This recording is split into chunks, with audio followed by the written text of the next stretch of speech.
The Prophecies of Daniel and the Supposed Pause in the 70 Weeks by André Sneidar.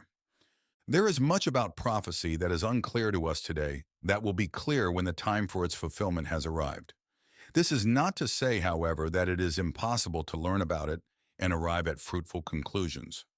First, 70 weeks, according to the literal translation of the phrase, is 77s based on verses elsewhere. Genesis 29, verses 27 and 28, Leviticus 25. We can infer weeks of years, thereby equaling 77-year periods for a total of 490 years. Second, there is no indication that God has placed a pause in the middle of these 77s, much less has even begun them. Much of what we think we know about prophecy is the standard Christian interpretation of events based on certain assumptions that are made, much of which are wrong. For example, many think that the prophecy of Daniel 9 began to be fulfilled with the proclamation of Cyrus allowing the captive Jews to return to Jerusalem to begin rebuilding their temple, in the proclamation of Artaxerxes allowing them to return to rebuild their city, read Ezra and Nehemiah. Since then, however, Israel's history is a tale of continued failure, and they have lapsed into a state of unbelief resulting in their separation from God as his nation, all according to prophecy. The fulfillment of the coming kingdoms has not occurred, and Israel still awaits the promised inception of her kingdom. Another good example of wrong assumptions is the sequence of historical events based on Daniel's interpretation of Nebuchadnezzar's dream in Daniel 2. Christian theology has assumed that the interpretation was the sequence that began with then-King Nebuchadnezzar and continued from that point forward, with history unfolding in accordance with that dream. However, one critical part of Daniel's interpretation that is missed is what Daniel tells Nebuchadnezzar about his dream, in that he says that it concerned things that shall be in the latter days, verse 28. Should come to pass, what shall come to pass, verse 30. If we are to believe the traditional Christian teaching that all of this dream began to take place with Nebuchadnezzar at that time, then the latter days have passed us by, and we rightly would be concerned about where our hope lies. 2 Thessalonians 2, verses 1 and 2. A pause must be inserted to make this assumption work, but there is no such pause indicated in Daniel's interpretation of the dream. Nebuchadnezzar will have to be raised in order for God to fulfill that promise to him in the latter days, because there was never a time that Nebuchadnezzar had a worldwide rule. Wheresoever the children of men dwell, the beasts of the field and the fowls of the heaven hath he given into thine hand, and hath made thee ruler over them all. Verse 38. Thus this promise is yet future.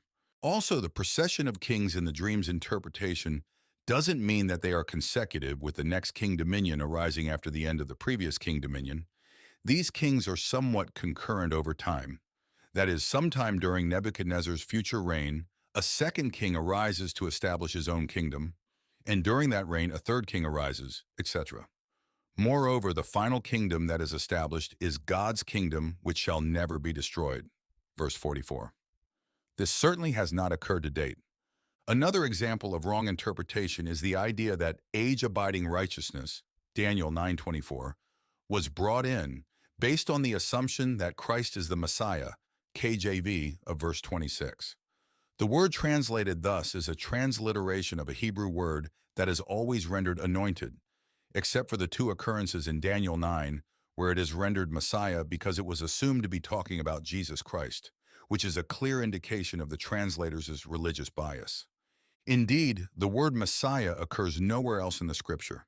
This is not to say that Christ isn't God's anointed, as are many others in Scripture, to conduct the functions of his office as God's regent, but he has not yet assumed that role and awaits the time of his installment at his Father's determination. Of course, the pause can be conveniently inserted to equivocate about the timeline of Daniel's prophecy. However, just as we shouldn't force Jesus Christ into a passage where he doesn't belong, let's also not insert a pause where God gave no indication of one. Much is made of past world events since the end of the Acts period that are determined to be the fulfillment of prophecy. However, a critical distinction to note is that we have been living in the dispensation of the mystery since the close of Acts, and by definition, through the principles of right division, there is no prophecy being fulfilled by God since then and until this mystery dispensation has been concluded. Prophecy is operational while God is dealing with his people Israel. But since he has declared them not to be his people, in accordance with prophecy in Acts 28, there are no world events since then that have been a fulfillment of any prophecy. Israel's status as a special nation in the world is temporarily rescinded until God begins dealing with them again. So finally, considering the state of the world since Christ's birth, death, burial, and resurrection, there certainly has not been a state of age-abiding righteousness on the earth, but rather a constant state of chaos and violence. Yet by Daniel's interpretation of Nebuchadnezzar's dream, God will institute his kingdom of everlasting righteousness when he establishes it through Israel in their kingdom after the terminus of this present dispensation. The fulfillment of prophecy has always been at God's direction and determination, not the whims of man's translation and interpretation. Much prophecy has come to pass, and yet much more awaits fulfillment. All will indeed come to pass in Father's good time and timing.